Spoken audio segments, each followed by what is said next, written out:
Hello, dear listeners. Thank you for joining me today on the Whispers of Secrets. Before I begin this intriguing tale, I'd be thrilled if you subscribed to the channel and left a comment sharing which state or country you're tuning in from. It always warms my heart to see how far our stories reach. Enjoy the listen. This house knows how to breathe.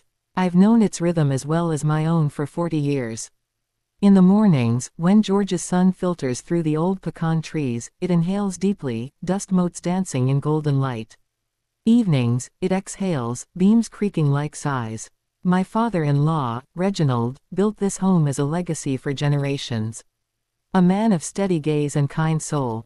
This morning, I made chicken broth with dumplings, the way my grandmother taught me. Theodore eats little since his stroke, but the scent sparks his interest. I diced carrots, recalling teaching our son Marcus the same. "Mama, I'm a chef." He'd laugh. That joy lingers in the kitchen table's grain.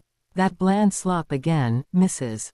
Evelyn. Vanessa, Marcus's wife, snapped, arms crossed in her silk robe. The internet has endless recipes: broccoli cream, gazpacho. Can't you try something new? It's for Marcus, he needs nutrition. Your husband loves this, I replied quietly, stirring. Father barely knows anything now, she retorted. They've lived with us 3 years since Theodore's stroke.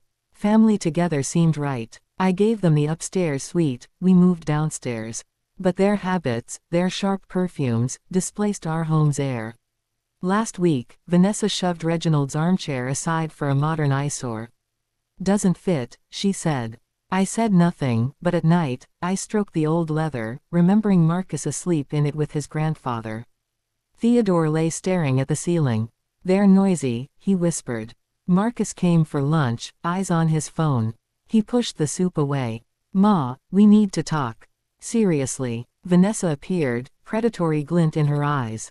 "With the inheritance bureaucracy," Marcus said, "sign the house to me now, a deed of gift." "Just a formality." My chest iced. "No, this belongs to your father and me. You want me running offices later." Vanessa pressed. "I understand," I said, meeting her gaze. "That's why no." Marcus's eyes held irritation, not love. "We live here. We care for father. You live in my house." "I care for him," I corrected. Theodore appeared, breathing hard. "You, disgrace to our name." That word whipped Marcus. Disgrace. I'm the one continuing it. This house is mine. He grabbed us, shoving toward the basement door. "You'll think about your behavior."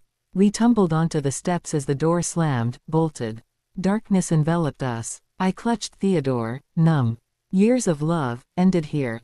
"Hush," he whispered. "They don't know what lies behind that wall." Footsteps faded, a car drove off. They were gone. "Help me," Theodore rasped. We descended to the dirt floor. He led to the far wall, pressed a stone. It slid, revealing a tin box. We sat on the steps. Inside, yellowed papers. A birth certificate, Elias Thorne, Prison Hospital, Mississippi. Father, Victor Thorne. "That's me," Theodore said. Adoption papers followed. Elias Thorne adopted by Reginald James Harper, renamed Theodore. A letter from Reginald. "Son, if dark times come, know the truth. Your father, Victor, was a brilliant scientist, slandered as a traitor, perished in prison. I promised to protect you, gave you my name. Live with dignity." For 40 years, Theodore hid this. Our son built his pride on a borrowed name. Pain froze into clarity. As an archivist, I knew truth's power. This was a weapon. Hours later, the bolt slid. Marcus smirked. "Thought it over?" "Yes," I said calmly. "He needs care." "Phone." He handed his mobile. I dialed Lydia Blackwell, a sharp family lawyer. I'd read about. Lydia Blackwell speaking. "Evelyn Harper. I need urgent help." I arranged a meeting, returned the phone. Marcus assumed it was a nurse, helped Theodore up with false care. Days passed in silence. I became invisible furniture. They discussed demolishing walls, recycling Reginald's books. The study will be free soon. Then, proposing a senior home, elite, cozy room.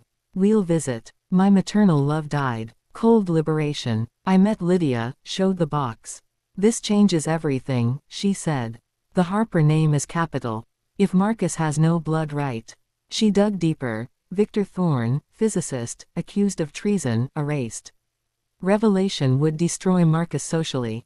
A week later, this could make him a pariah. Satisfaction chilled me. Justice. 2 days on, Lydia arrived with papers. Eviction notice. Marcus laughed. Joke. Vanessa showed a forged deed. Forgery, Lydia said. Notary died years ago. Felony. To contest, full public genealogy clarification. Marcus paled, understanding the threat. They raged, then begged. I said, the house is the least. You appropriated a legacy not yours. Fear poisoned them. 3 days, whispers, calls. Then, family council tomorrow. Bring your lawyer. Their apartment, relatives, partners. Marcus painted me deluded, influenced. Lydia countered with forgery proof, Reginald's letter. Legacy of love, not blood. Partners left. Marcus exposed as fraud, no true Harper. He crumbled. 6 months later, Theodore passed peacefully. I buried him beside Reginald. Marcus and Vanessa vanished, lives ruined. The basement. My archive now, bright, mine. I collect my story, free at last. That ends our tale. If it resonated, like and subscribe. Share thoughts. Did Evelyn act justly? From where do you listen? Support with super thanks for more stories. Check 2 new tales on screen. See you next time on The Whispers of Secrets. With love.